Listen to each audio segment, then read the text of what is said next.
नमस्कार मित्रांनो, तुमचं स्वागत आहे आपल्या इंस्टाग्राम पेजमध्ये, यूट्यूब चॅनलमध्ये. आता आपण एक नवीन टॉपिकमध्ये चर्चा करणार आहोत. फोमो म्हणजे काय? तर तुम्ही कधी विचार केला आहे का लोक आपल्यापेक्षा पुढे जात आहे आणि आपण मागे पडत आहे? तर हो, फोमो त्यालाच म्हटलं जातं. फोमो म्हणजे फिअर ऑफ मिसिंग आउट. तर ते कार्य कसं करतं या विषयामध्ये आपण जाणून घेऊ.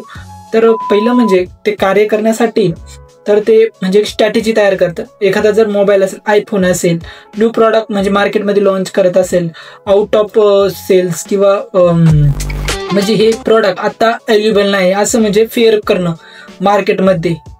लोकांना असं वाटणं की अरे याच्या मार्केटमध्ये फार डिमांड आहे आणि ते आता अवेलेबल नाही, तर त्याला फोमो म्हटलं जातं. किंवा स्टॉक मार्केट किंवा क्रिप्टोकरन्सी किंवा वेगवेगळ्या मार्केट इंडस्ट्री म्हणजे शेअर मार्केटच्या याच्यामध्ये ती मार्केट इंडस्ट्रीमध्ये असते. तर मोठमोठे इन्फ्लुएन्सर असतात, ब्लॉगर किंवा न्यूज चॅनल, तर ते एक फोमो तयार करतात. हा स्टॉक इथपासून उद्या इथपर्यंत जाईल. तर आपल्याला असं ग्रेट तयार होतो की जर हा स्टॉक तिथपर्यंत गेला तर आपला हा गेन राहील, तर आपण ती वस्तू खरेदी करतो. म्हणजे स्टॉक बाय करणं, मग तो आपल्याला तिथपर्यंत हाय भेटेल. तर त्याला फोमो मार्केटिंग असं म्हटलं जातं. तर फोमो मार्केटिंग बिझनेसमध्ये पण केले जाते.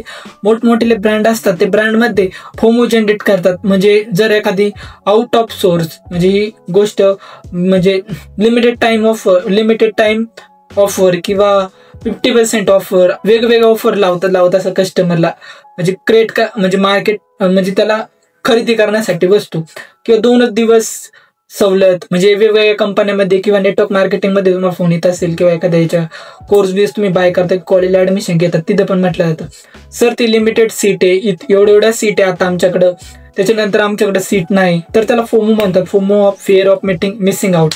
तर म्हणजे त्यांना लवकर सेल जनरेट करायचा असतो, त्याच्यासाठी ते फोमो मार्केटिंग करत असतात.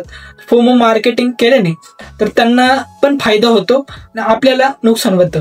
आणि त्याचं नुकसान असं आहे का, म्हणजे बिझनेस पर्सन किंवा कंटेंट मार्केटरला, तर ती त्याच्यामध्ये व्हॅल्यू म्हणजे इन्व्हेस्टमेंट, वर्किंग टाइम, तर हा फार जास्त लागू शकतो. तर हाच मोठा म्हणजे एक तोटा आहे. नाहीतर बाकीचं fear of missing out strategy वापरून भरपूर बिझनेस हे मोठे झाले आहे. तर तुम्ही हे छोटे बिझनेससाठी पण क्रिएट करू शकता आणि तुमचा सेल्स एक इन्क्रीज करू शकता. किंवा कंटेंटमध्ये पर्सनल कंटेंट पण ब्रँड होऊ शकते. वेगवेगळ्या पद्धतीने FOMO fear of missing out याचा वापर करून तुम्ही चांगल्या पद्धतीने तुमचा सेल्स करण्याचा तुम्ही प्रयत्न करा. धन्यवाद. पुन्हा भेटूया एका नवीन व्हिडिओमध्ये. थँक्यू.